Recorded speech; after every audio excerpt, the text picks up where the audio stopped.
Hello students, Standard 8 Subject Social Science Chapter number 4, How the Traders Became Rulers.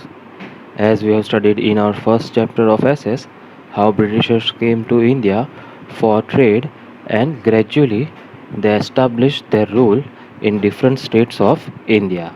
In this chapter, we'll study about different plans or policies which British introduced in India for expansion of their rule. The children were engrossed interested in reading the story of two cats and monkey during the recess. On reading this story, Jay and Mitali were making fun of each other, यानी एक दूसरे का मजाक उड़ा रहे थे. Their class teacher who was sitting beside them said, "Children, this too is a policy. Policy means plan. The third party takes advantage of a quarrel between the two." यानी जो तीसरा है वो दो जने के झगड़े का फ़ायदा उठाता है. The British had expanded their rule empire in India with such a policy. और ब्रिटिशर्स ने इंडिया के अंदर अपना जो एम्पायर था वो एक्सपांड किया, वो इसी पॉलिसी या प्लान के ज़रिए किया. Jay asked, "Sir, how is that possible?"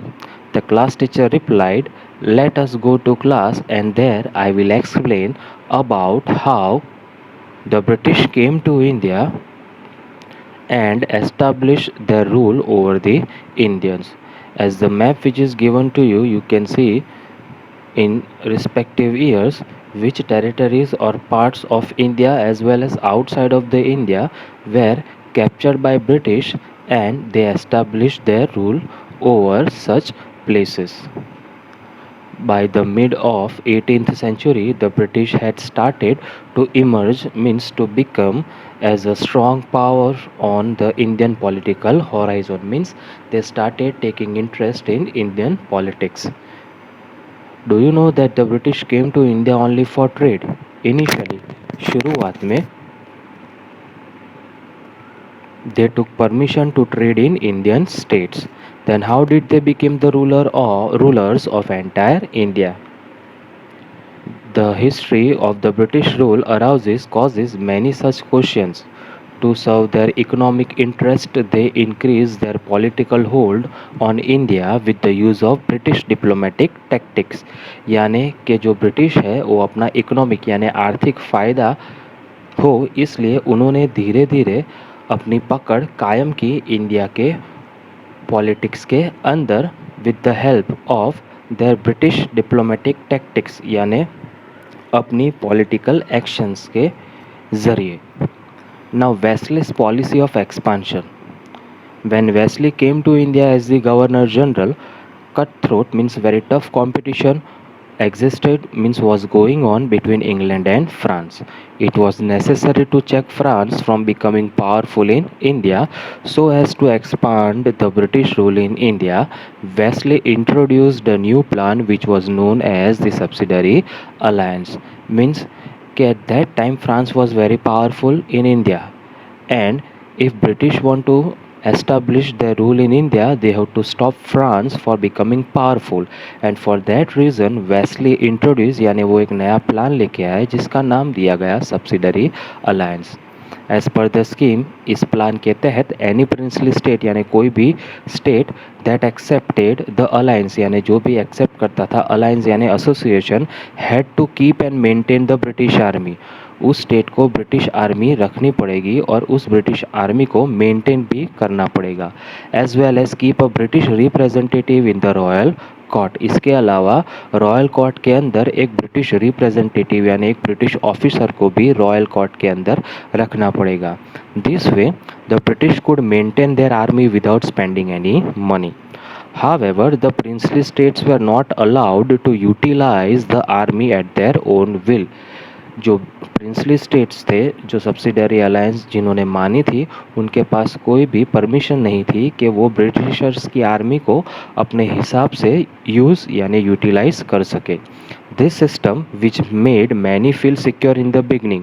शुरुआत में बहुत सारे स्टेट्स को ये सिस्टम एक सिक्योरिंग और प्रोटेक्टिव लगा, लेकिन slowly made them feel enslaved. धीरे धीरे वो एनस्लेव्ड यानी वो गुलाम बन गए, एंड थ्रेटन यानी वो डरने लगे। Subsidiary alliance acted like a slow poison for the princely states of India. Subsidiary alliance जो सिस्टम थी उसने एक स्लो पॉइजन की तरह यानी धीमे जहर की तरह काम किया for the princely states of India. The Indian state that became the victim in शिकार of the subsidiary alliance were Hyderabad. जिन्होंने subsidiary alliance system को एक्सेप्ट किया वो थे Hyderabad, Mysore, Ayodhya, Jodhpur, Gaikwad's of Vadodara, पेशवाज of Pune and Scindias of Gwalior. Nizam of Hyderabad was the first victim of Wesley's subsidiary alliance. Then it was Mysore and Ayodhya. Tanjore and Karnataka met with the same fate, यानी इनका भी हाल दूसरों के जैसा हुआ, तंजौर और कर्नाटका का। The British made the Marathas fight among themselves and consequently as a result made them accept the subsidiary alliance.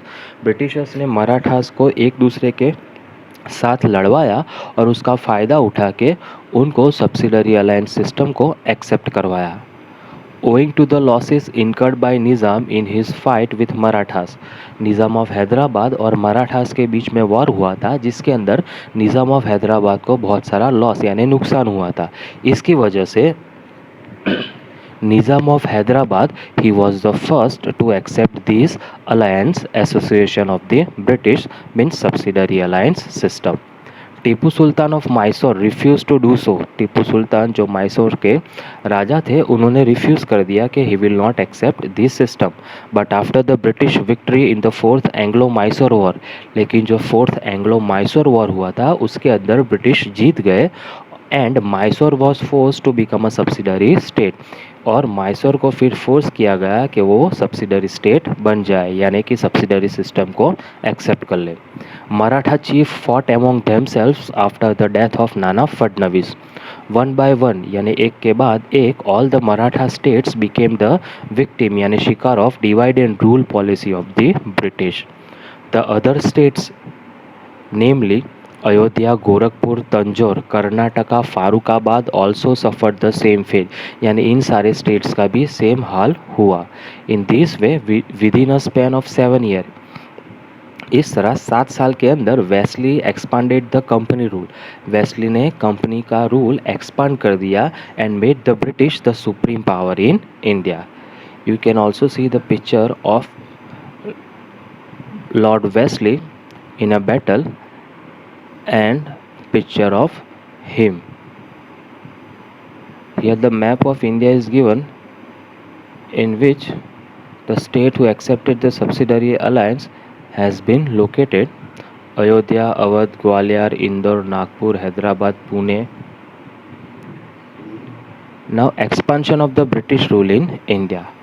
After finalising the subsidiary alliance treaties यानी सब्सिडरी अलायंस का जो एग्रीमेंट है उसको फाइनलाइज करने के बाद मैसूर के साथ, निज़ाम ऑफ हैदराबाद के साथ और मराठा चीफ्टेंस यानी लीडर्स के साथ the British moved towards northern part of India. फिर वहाँ से British northern part of India को मूव कर गए। They entered into a treaty of friendship with Nepal. उन्होंने नेपाल के साथ फ्रेंडशिप का एग्रीमेंट साइन किया। Sensing a threat from it, क्योंकि ब्रिटिशर्स को लगता था कि नेपाल उनके लिए एक खतरा हो सकता है, इसकी वजह से उन्होंने नेपाल के साथ फ्रेंडशिप एग्रीमेंट साइन कर लिया। They fought many battles to secure the frontiers, means Nepal and Britishers they fought and secured many boundaries. Friendly relations with the Sikh king Maharaja Ranjit Singh help them to win the battle with Afghans and establish their rule in Sindh. Britishers also had friendly relations with Punjab King Maharaja Ranjit Singh, and with the help of Maharaja Ranjit Singh, British win the battle against the Afghans and British established their rule in the Sindh region. The British had an ambition, Britishers की इच्छा थी to capture जीतना the Sikh kingdom which was a very powerful kingdom, but they could not do so, लेकिन Britishers ऐसा नहीं कर सकते थे as long as जब तक के महाराजा Ranjit Singh was alive. So they kept friendly relations with Maharaja Ranjit Singh. इस वजह से ब्रिटिशर्स ने महाराजा रंजीत सिंह के साथ फ्रेंडली रिलेशंस बनाए थे। Ranjit Singh was a strong ruler of that time. He had set up a strong army with the help of European officers for the protection of his state. Maharaja Ranjit Singh ने with the help of European officers, he has set up a strong army for the protection of his state. He had attained victories over many nearby states. After his death यानी महाराजा रंजीत सिंह की death के बाद Punjab suffered energy. Energy means a kind of a situation in a state where there is no law and order. Governor General Sir Henry Harding came to India and brought the Sikh rule completely under the British. यानी Sir Henry Hardinge जब India में आए तो उन्होंने Sikh rule को completely under British rule ला दिया with policy of interference and annexation. Sir Henry Hardinge ने ये एक्सक्यूज़ दिया कि पॉलिसी ऑफ इंटरफियरेंस यानी दखल अंदाजी के तहत एंड एनेक्सेशन यानी हथियाने के तहत Sikh rule is now completely under the British. Next one, Dalhousie's policy of annexation. The aim of Wesley's policy of expansion was to enslave, means to make slaves, gulam banana the native kingdoms without using much of the British resources. The states that accepted the subsidiary alliance considered the British as their friends. यानी जितने भी states ने subsidiary alliance को accept किया था, they thought, ये ऐसा मानते थे कि Britishers उनके friend थे. Eventually, finally, in the absence of internal and external threat, they become irresponsible and their administration started deteriorating. यानी इंडिया के जितने भी प्रिंसली स्टेट्स थे उनको ना कोई अंदरूनी और बाहरी दैट इज़ एक्सटर्नल कोई खतरा रहा ही नहीं था. इसकी वजह से वो इरिस्पॉन्सिबल हो गए और उनका जो एडमिनिस्ट्रेशन था उनके स्टेट्स के अंदर वो डिटेरियोरेट होगा यानी गिरने लगा. The outcome of conspiracy of the British was the anarchy in many princely states. और ये साजिश थी जो ब्रिटिशर्स ने की थी जिससे कि जितने भी प्रिंसली स्टेट्स थे उसके अंदर एनआरची हो गई. एनआरची का मतलब जहाँ रूल्स एंड रेगुलेशन या लॉ एंड ऑर्डर बराबर नहीं रहते. The Indian rulers got trapped in it. India के जितने भी रूलर्स थे वो इस जाल के अंदर फंस गए. The British got an excuse to start interfering into the internal affairs of these states. और ब्रिटिशर्स को रीज़न मिल गया, एक्सक्यूज़ यानी रीज़न मिल गया कि वो प्रिंसली स्टेट्स के एडमिनिस्ट्रेशन के अंदर अपनी दखलगिरी करना शुरू कर दे. Interfering into the internal affairs of these states on the pretext यानी excuse of putting an end to the anarchy. और ब्रिटिशर्स ने ऐसा भी कहा कि they will put end to an anarchy यानी ये जो सिचुएशन है उसको वो ख़त्म कर देंगे. They annexed यानी forcefully हथिया लेना या कैप्चर कर लेना many states under the same excuse. Thereafter Burma, now Myanmar, and regions of Punjab were also annexed. If the king died without a son यानी अगर कोई किंग बिना वारिस के मर जाता है तो his states was annexed तो उसका स्टेट annexed हो जाता था. In this way Satara, Jhansi, Nagpur etc. became the victim शिकार of policy of annexation.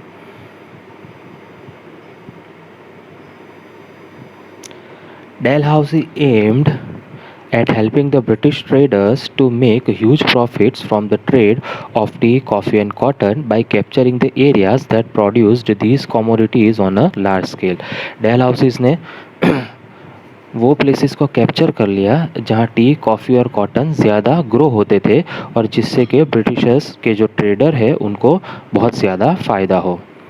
To consolidate means to make the British rule strong in India and to run administration smoothly, many changes were introduced by Dalhousie in India.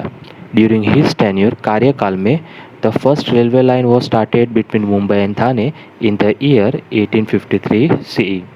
The modern postal system started in India and the wireless system between India and England too was introduced during his tenure.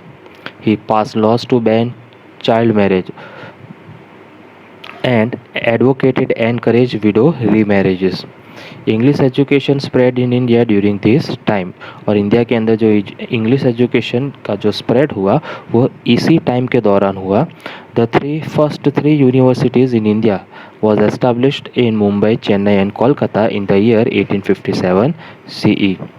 Thus, these reforms changes were basically for the expansion of British rule. ये सारी जो changes या जो facilities India के अंदर शुरू हुई थी वो एक्चुअली ब्रिटिशर्स के लिए थी, जिससे कि वो अपना रूल ईजीली कर सके और एडमिनिस्ट्रेशन भी स्मूथली हो सके. Although Indians benefited later on, इसका फ़ायदा इंडियन लोगों को बाद में मिला. They had to suffer a lot with the introduction of British reforms, और ये जो सारी नई नई रिफॉर्म्स आई थी इंडिया के अंदर, इसके वजह से इंडिया के जो लोग थे उनको बहुत सफ़र करना पड़ा था. Now dissatisfaction of people means unhappiness of people.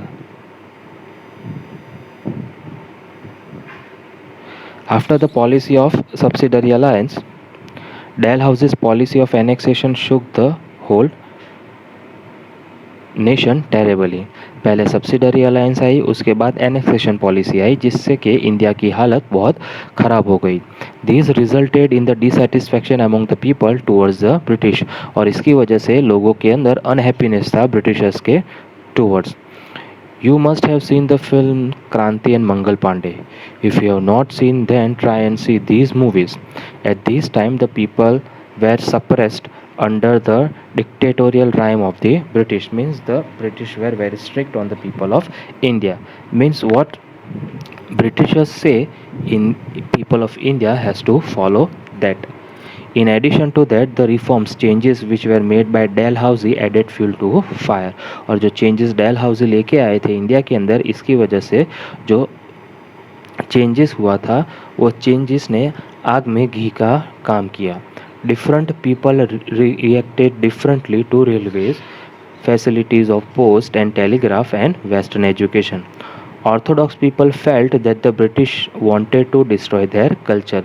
यानी उस टाइम के जो लोग थे पुराने ख्यालात वाले, वो ऐसा मानते थे कि ब्रिटिशर्स ये सारी चेंजेस लेके आए इंडिया के अंदर, इससे वो इंडिया का जो कल्चर है उसको वो डिस्ट्रॉय करना चाहते थे.